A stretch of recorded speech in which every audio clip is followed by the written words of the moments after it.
अस्सलाम वालेकुम and hello everyone. कैसे हैं आप सभी? आई होप कि आप सभी ठीक होंगे, खुश होंगे। मैं भी अल्हम्दुलिल्लाह ठीक ठाक हूँ। बारिश, बरसात या रेनी सीज़न कितना खूबसूरत होता है ना। रेनी सीज़न जो हर तरफ हरियाली ही हरियाली बिखेरता है। मौसम कितना खुशनुमा और खुशगवार लगता है। ऐसा लगता है कि इस मौसम का हर पल जी लो और हर एक मज़ा ले लो। ये अल्लाह की कुदरत है। वैसे तो हर मौसम ही खूबसूरत होता है और ज़रूरी भी है, लेकिन बारिश के मौसम में जो खूबसूरती हमें नज़र आती है उसकी बात ही अलग हो जाती है। बारिश में हर मौसम में कई खूबसूरत नज़ारे देखने को मिलते हैं जो कि दिल चाहता है कि बस देखते ही रहो, इन पर से नज़र ना हटाओ। खुशनुमा मौसम देखकर हमारी आँखों को जो सुकून भी मिलता है, दिल को भी सुकून मिलता है। मैं ये सब इसलिए कह रही हूँ कि आई लव रेनी सीज़न। मुझे बारिश बहुत पसंद है।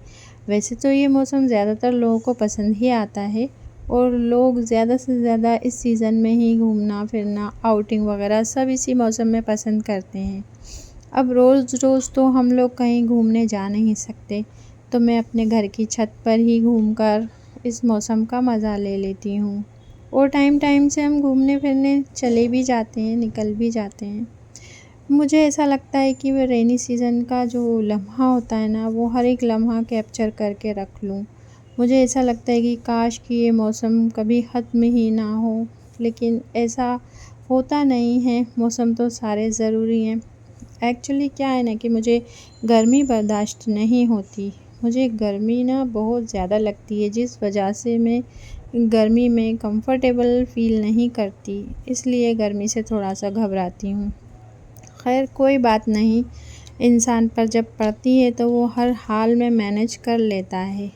जैसे कि अभी हाल ही में 1.5 से 2 महीने पहले मैंने मैनेज किया है कि मैंने बताया ना कि रेनी सीज़न मुझे बहुत पसंद है, पर इस बार का अगस्त से लेकर सितंबर तक का सारा रेनी सीज़न मुझसे मिस हो गया। अब आप लोग सोच रहे होंगे कि मौसम कैसे मिस हो सकता है? तो जी हाँ, ऐसा हुआ कि मेरे साथ मुझे कुछ चीज़ की, किसी मौसम की कोई ख़बर नहीं थी। मेरे साथ ऐसी इमरजेंसी चल रही थी कि होश हवास में होते हुए पर भी मुझे कुछ भी सूझ नहीं रहा था, मैं कुछ कर नहीं पा रही थी।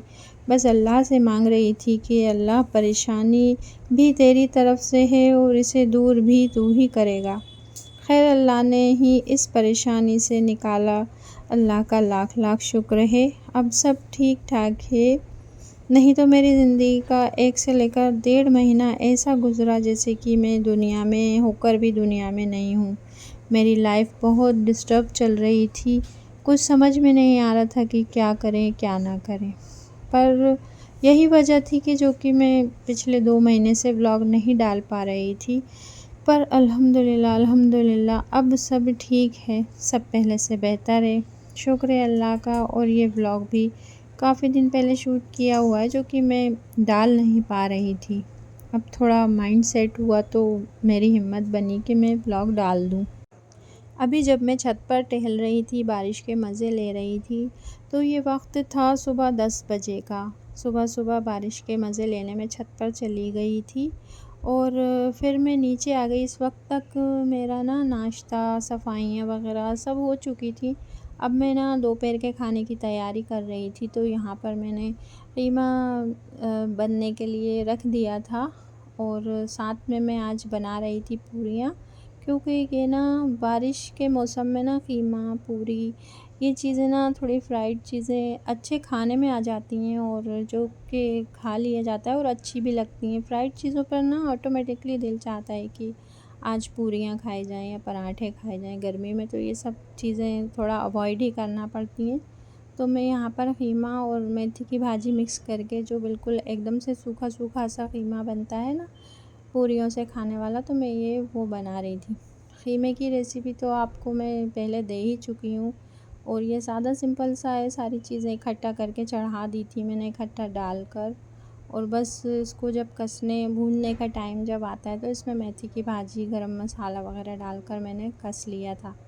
और साथ ही में ना मैंने पूरियों की तैयारी भी कर ली थी और लोइयाँ बनाकर रख ली थी, तेल लगाकर उसमें ऑयल लगा दिया था कि वो आपस में मिले ना, चिपके ना।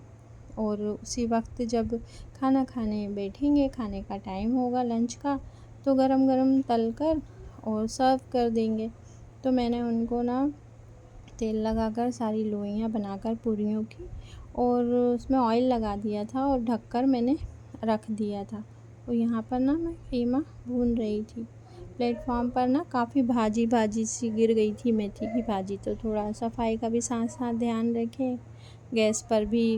गैस चूल्हे पर भी ऑयल के छींटे वगैरह आ गए थे, तो साथ ही साथ मैंने उसे भी साफ़ कर दिया। और 1 से 2 बर्तन भी साथ में होते ही जाते हैं, तो मैं साथ में उनको भी क्लीन करती जाती हूँ। बर्तनों का मैं ढेर कभी भी नहीं लगाती। और बर्तन से ऐसा होता है साथ में धोते रहो तो ये हमारा ही काम आसान हो जाता है, बर्तनों का ज़्यादा ढेर नहीं लगता। एक एक दो दो करके सिंक में धोते जाते हैं और रखती जाती हूँ, साथ में अपना काम भी करती जाती हूँ। और यहाँ पर ना मैं गुलगुले बनाने की तैयारी कर रही थी। आज बारिश का मौसम था, ज़्यादा ही बारिश हो रही थी, तो सोचा कि ये चीज़ें बना ली जाएँ। दिल चाहता है कि बारिश में कुछ ऐसी चीज़ें खाई जाएँ। और वैसे तो ये ना हमारी एक तरह से ख़ानदानी डिश समझ लीजिए कि बारिश का मौसम है अगर, तो कीमा, पूरी, गुलगुले ये सब चीज़ें तो बनना ही बनना है। 1 से 2 बार तो ज़रूर बन जाती हैं। और अगर ज़्यादा शौकीन होते हैं तो अक्सर लोगों के घर में ना ये दोनों तीनों चीज़ें बनती ही बनती हैं। साथ में कोई खीर भी बना लेता है, हम भी खीर बना लेते हैं कभी-कभी। बट इस बार मैंने अवॉइड कर दी थी कि बस मैं गुलगुले बना रही थी। नेक्स्ट टाइम कभी खीर भी बनाएंगे इंशाल्लाह, आपके साथ रेसिपी भी शेयर करेंगे। तो यहाँ पर ना मैंने थोड़ा आटा ले लिया था, जो जिससे हम रोटी बनाते हैं वही आटा लिया था मैंने। और इसको थोड़ा थोड़ा पानी डालकर और थोड़ा सा इसको लिक्विडी कर लेंगे, थोड़ा नरम बिल्कुल। और इसको थोड़ा थोड़ा ही पानी डालकर बनाएंगे, नहीं तो इसमें एकदम से गांठें पड़ जाती हैं। और ये देखिए मैंने इसमें इलायची दरदरी कुटी हुई सी इलायची थी, एकदम से फ़ाइन पाउडर नहीं था। और ये ड्राई कोकोनट मैं आपको बता रही हूँ। और मैंने इसमें शक्कर डाली थी, 1 पिंच इसमें खाने वाला जो मीठा सोडा होता है वो डाली थी। और हाफ़ पिंच के बराबर मैंने इसमें नमक डाला था, सॉल्ट। क्योंकि ना नमक डालने से इसका टेस्ट थोड़ा सा बढ़ जाता है और जो मिठास होती है ना वो थोड़ी खुलकर आती है। तो इसमें बस मैंने शक्कर, हल्का सा नमक और मीठा सोडा जो होता है वो, और ये घिसा हुआ नारियल जो ड्राई वाला जिसे हम खोपरा बोलते हैं वो डाला था बस मैंने इसमें। और इसमें जो हम खोपरा डालते हैं ना, पिसा हुआ खोपरा, नॉर्मल जो भाषा में हम बोलेंगे इसको, लैंग्वेज में पिसा खोपरा बोलते हैं, तो इसके डालने से ना इसका टेस्ट बहुत ज़्यादा इन्हेंस हो जाता है और बहुत टेस्टी लगते हैं ये। कुछ लोग गुड़ के भी बनाते हैं, हम भी गुड़ के बना सकते हैं, लेकिन मुझे शक्कर के गुलगुले ज़्यादा पसंद हैं, इसलिए मैंने इसमें शक्कर डाली थी। और फिर इसको मीडियम टू लो फ्लेम पर अंदर तक सीखें, इसलिए इनको मीडियम टू लो फ्लेम पर ही सेकें। नहीं तो वो तेज़ आंच में अगर सिक गए ना तो वो अंदर से फिर थोड़े कच्चे रह जाते हैं। और हल्के हल्के से चम्मच चलाते रहिए और इनको डीप फ्राई ही करना है काफ़ी अच्छे से। और फिर थोड़ी स्लो आंच पर भी इनको छोड़ दें लास्ट में, ताकि ये ऊपर से थोड़े कुरकुरे हो जाएं और अंदर से थोड़े सॉफ्ट हो जाएं। और इसी तरह से मैंने फिर सेकंड बैच भी डाल दिया था और साथ ही साथ मैंने फिर पूरियाँ भी बनाने लगी थी, क्योंकि धीरे धीरे लंच का टाइम ही हो गया था। और इसीलिए मैंने ऐसा टाइम चुना था कि लंच का टाइम होते होते गरम गरम सर्व कर सकूं। तो वहीं के वहीं ये सारा सब तैयार हो गया था, मेरा कीमा भी तैयार हो गया था मेथी की भाजी के साथ, गुलगुले भी बन गए थे। और अब बस पूरियाँ तलकर फ़ौरन से हम लोग लंच करने बैठ गए थे। अच्छा, जैसे कि अभी मैंने ब्लॉग की शुरुआत में बताया कि मेरी लाइफ थोड़ी सी डिस्टर्ब चल रही थी। अगर कोई कमेंट करेगा मुझे कि मेरी लाइफ में ऐसा क्या हुआ था जो कि मेरे 2 महीने से व्लॉग नहीं आ रहे थे, तो मैं आपके साथ इंशाल्लाह नेक्स्ट व्लॉग में शेयर करूँगी कि क्या वजह थी। और वैसे तो और यहाँ देखिए मैंने प्लेट तैयार करी है कीमा पूरी और गुलगुले की। इस तरह से हम लोग प्लेट बनाकर बैठ गए थे खाना खाने। मैंने 2 से 3 प्लेट बनाई थी।